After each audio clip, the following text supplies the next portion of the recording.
And you taught at Western Michigan for a while, correct?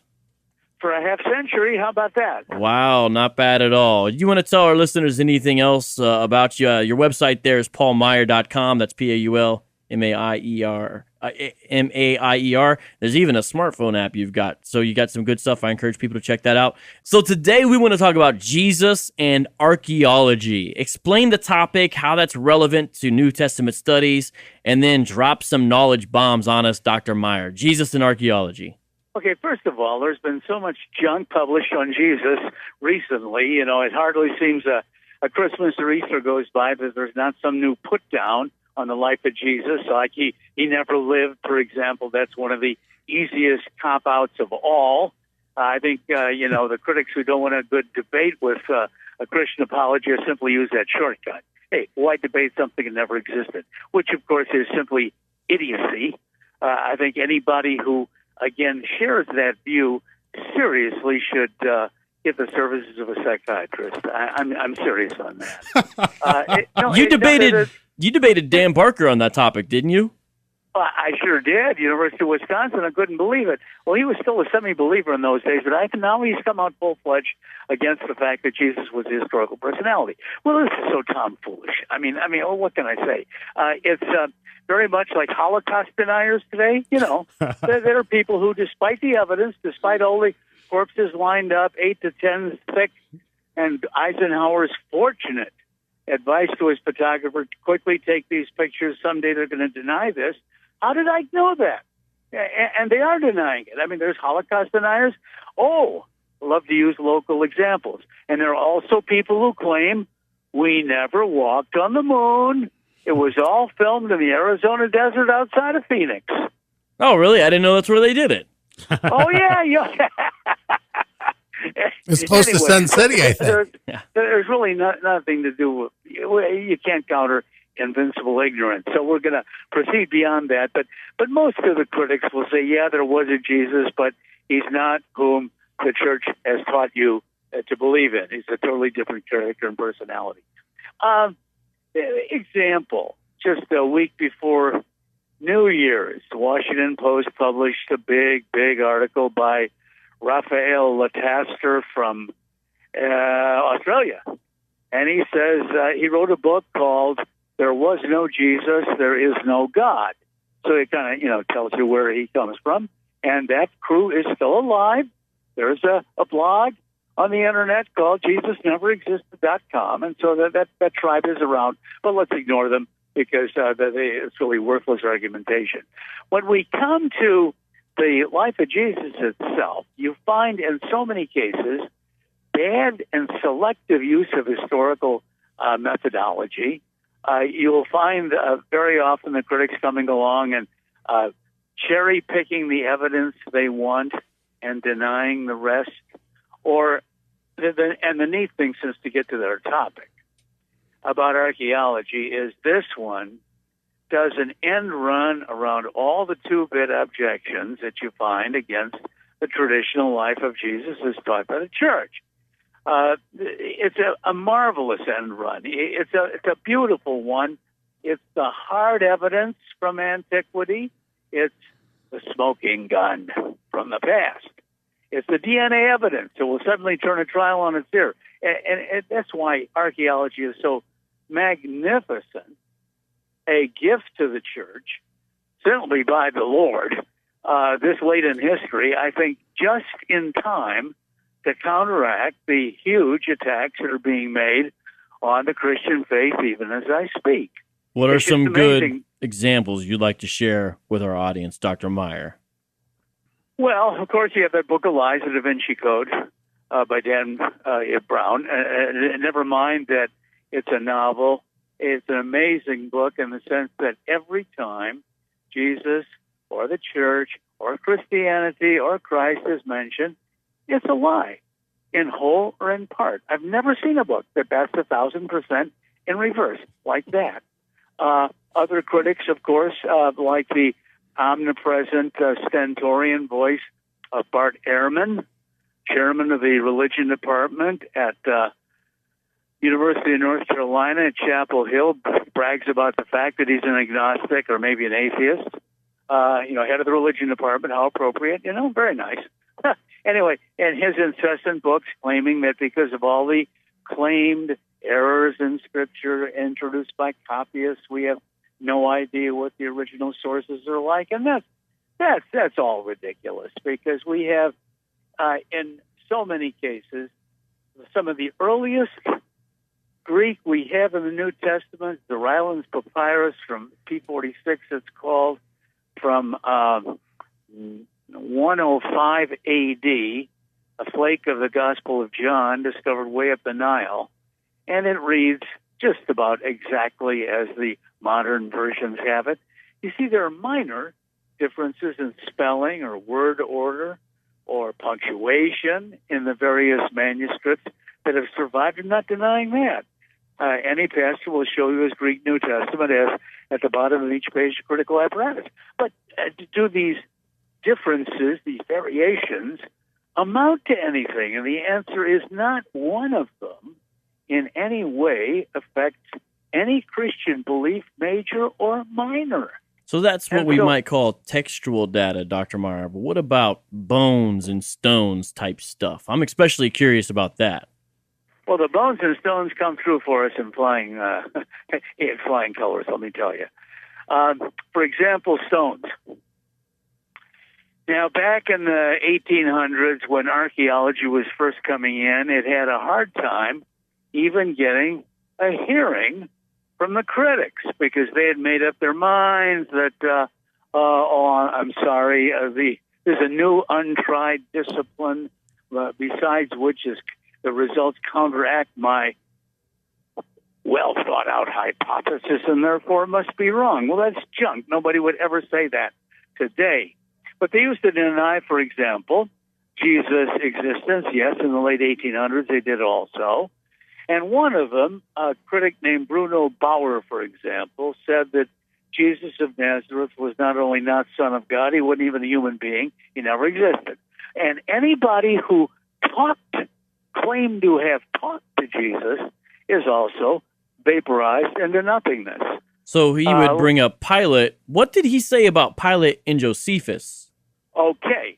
Now, in the case of Pilate, you have Pilate showing up in Roman records. You have him showing up in Josephus. You have him showing up in Philo. 3 or 4 major places outside the New Testament. You know what his answer was? Yeah, these are interpolations. In other words, scholars thinking to help the New Testament be credible added those stories and interviews and whatever about Pontius Pilate in those other sources to make the Gospels look good. Well, too bad old Bruno wasn't around in August of 1962 when an Italian archaeological group was digging away at Caesarea, at the very theater, by the way, where Herod Agrippa I, Herod's grandson, got his famous stroke. It's mentioned in Acts 12, right after the imprisonment of Peter, you recall, in the release. Mm-hmm. And it's also mentioned by Josephus, this famous event. And it was in that very theater where they discovered a stair landing in which they found a big cornerstone that had been reused. They turned it over, and there they found, in 2-inch Latin lettering, the following statement: Caesariensibus Tiberiaeum Pontius Pilatus Prefectus Judei dated. Hold on. Did we just book a Roman Catholic? Because he was just. Oh, you're quoting the Latin. Sorry. Go ahead. To the people of Caesarea, Pontius Pilate, the prefect of Judea, has presented the Tiberiaeum, that's a building in honor of Tiberius. And that was on the cornerstone, and there you have his name, Pontius Pilatus, in perfect Latin, and his title is absolutely accurate. Josephus is the one who makes a mistake later on, calling him the procurator of Judea. That was a term used later for Roman governors, not the earlier governors. And it turns out that, what do you know, the New Testament has a better name for him, the governor, hegemon, which is a fine equivalent of prefect. Prefect of Judea, exactly as the thing says. So, I just wish that old Bruno could have hung on rather than going on to his warm reward down below, or I don't want to be judgmental, but anyway, I would have loved to have gotten Bruno's head in an arm lock and just rubbed that unbelieving nose of his in the inscription, and he could have learned by the Braille method alone that there was a Pontius Pilate. Yeah, here is his name in stone. And so, yeah, again, Pilate's a case in point. He not only shows up archaeologically, but he shows up in all four Gospels, shows up in Josephus, who gives us three terribly important additional accounts about Pilate, which help explain his strange conduct on Good Friday. And we also have Pilate showing up in the Roman historian Cornelius Tacitus, a real crack pagan historian who's still trying to tell the truth. And he says in his famous passage, Annals 1544, that there was in fact a Jesus who was crucified by one of our governors, Pontius Pilate, and the pernicious superstition was almost eliminated until suddenly it gained new vigor. Hello, there's an outside view of Christmas, I should say at Pentecost, and Easter. Right. And so with this evidence, it's overpowering, and archaeology comes along and caps it right down.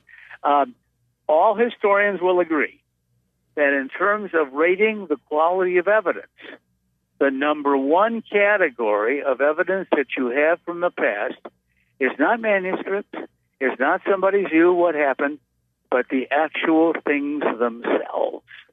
That is the actual name showing up, the actual statements, the last will and testaments on stone. It takes precedence over everything else. And this is why archaeology is so incredibly important. And incredible discoveries are being made that nobody hears about. Want me to give you an example? Well, yes, I do. And I hope you make sure you leave enough time for Yohanan and his foot. But go ahead with your example. Well, how about the bones of the first biblical personality ever discovered? I know who you're you talking know who I'm about. going to talk about? Yes. Do you? Yeah, that's is it Caiaphas or Annas? I just forgot all of a sudden. Very good, very good. You're one of the few. You're one of the few. No, seriously, I could be lecturing to a pastoral conference of 300 pastors or teachers, and then say, does anybody know the greatest discovery in the modern era outside of the Dead Sea Scrolls? The bones of the first biblical personality. And only about 3% of the audience will have their hands up. 3%. It's Caiaphas. It's Caiaphas, yeah, indeed. Thrilling discovery. It was in November 1990. They were working away with a bulldozer south of the temple area in the old city of Jerusalem. I should point out, of course, that a bulldozer is not your obvious archaeological tool. Dry brush. But anyway, not dozer. But the dozer wasn't intending archaeology. The dozer was building the base of a water park. Blue plastic slides and all. Yeah. And it suddenly stunk on the ground. They packed the thing out before it fell in, called in the archaeologists. They shined their flashlights down in the hole, and immediately they could identify this burial site as first century because there were 10 ossuaries inside. Now, ossuaries are bone boxes that after about a year, I guess, the families of the deceased, usually religious Jews, would come and then collect the bones and put them in a little bone box. And the richer the person, the more fancy the graffiti and ornate design on the bone box would be. Is that correct? Couldn't have defined it better myself. Exactly. Right. That's exactly right. And one of these was magnificently carved, beautiful fluting around the edges, 2 giant rosettes, implying there's a VIP inside there. And then on the reverse side, in first century Aramaic, Yosef bar Caiaphas. Yosef bar Caiaphas. Joseph Caiaphas, the high priest of the Sanhedrin who indicts Jesus before the bar of Pontius Pilate on the morning of Good Friday. Thrilling discovery. But hardly anybody knows about it. I just don't know why not. I'm not going to be paranoid and say the press wants to hide it because it doesn't like Christianity. No. It's simply that couldn't be true. Well, yeah, it could, but I'm not trying to say that. I'm just trying to say that it's just a case of how sad that is, that something like this isn't everyday knowledge to everybody. Now, we also found not all the bones, but a bone or two of a crucifixion victim from the first century. Can you talk about that, Dr. Maier? Yes, his name was Yochanan ben Hagakol. He was discovered earlier in the northeastern suburb of Jerusalem called Givat HaMivtar. And there, again, another construction site lay bare a burial cave. It had 36 ossuaries in it. And one of those, they took off the lid, and there they found positive proof for crucifixion. How did they know? Because a 7-inch spike was still lodged in the heel bones of this victim. The picture's pretty grody. If you look up the picture online, it's pretty nasty looking. Oh, it's nasty looking for sure. There's a hook at the end of it, you notice? Yeah. See, they were trying to hammer that spike into an olive wood cross, and they encountered a knot. And they kept hammering on it, and that turned into a fish hook, and they couldn't get it out. Yeah, so it bent, so they could not get it out, and that's how we know it's crucifixion victim. Exactly. And by the way, the main objection to crucifixion was the fact that the human flesh is too fragile to hold the head of a nail. Well, they knew that in the ancient world, so what do you know? Under the head of this nail is acacia wood. There was a wooden plaque, the same wood they used for the tabernacle, that increased the head or holding capacity of the spike. That now held the whole affair on the cross. Oh, okay, so there's the wood of the cross, and there's a little plaque underneath that's sort of designed for the nail to go into as well? First the nail goes into this plaque, and then the whole affair acts like a big thumbtack. Okay. Yep. Okay. Yep. What do you think he did, Dr. Maier? How do you get up on that cross? Probably revolutionary. Yeah. Because there was always a zealot party. They were constantly making trouble for the Romans, and so they didn't give them really much chance to defend themselves. Well, what does this teach us about Jesus? What can we know about his crucifixion from this and other things like that? Well, all we know is every last detail about what happened on Good Friday can be footnoted in my novel, Unconscious Pilate. It's mostly history and not fiction, as you well know. There I have scholarly notes in the back of the book guaranteeing that about everything described in Jesus' trial on Good Friday can be replicated in other Roman trials. In fact, there's only one item that I can't footnote for you, and that is the Passover Amnesty, whereby they give you either Jesus or Barabbas, that particular episode. Yeah, that means it didn't happen. Can I ask a question about that? I heard, and I don't know if this is true, that they found an account where something similar happened in Egypt, but it wasn't for the Jewish festival, but where there was a crucifixion victim let go. Is that true? Do you know anything about what I'm talking about? Well, there are several cases of amnesty for a crucified victim where they've saved them. Josephus describes 3 of his friends who were crucified, and 2 of them, he tried to save all 3 with the Roman permission. 2 of them had died, but 1 survived. So there are cases where the Romans will reverse themselves, and this case in Egypt could well be true. I don't know about it, though. I'll have to look into that more. Okay, so which book you were talking about just now when you said in the back of the book you got the footnotes? Which book was that? Well, all of my books have notes at the end. Footnotes or endnotes? That's what Vocab wants to know. Endnotes, yeah, endnotes, especially, the 2 novels, Pontius Pilate and Flames of Rome, right? Both dealing with the first and second most important trials in history. First is Jesus before Pilate, second is Paul before Nero. And so this kind of fills up where the book of Acts leaves off. And because those trials are so incredibly important, I didn't want to screw up, and therefore I laid down 3 rules for myself, and that is, first of all, every personality in the books actually lived, and that is his or her name. Secondly, don't ever contradict known historical fact. Right. Whoever said it first said it, but truth is stranger than fiction. It is. Just tell what actually happened, and you're going to get a much better story. And I resort to fiction only where I have dialogue between characters. I supply the dialogue. Everything else is absolutely historical. And so I tell the reader that everything he reads here either did happen or could, well, have happened.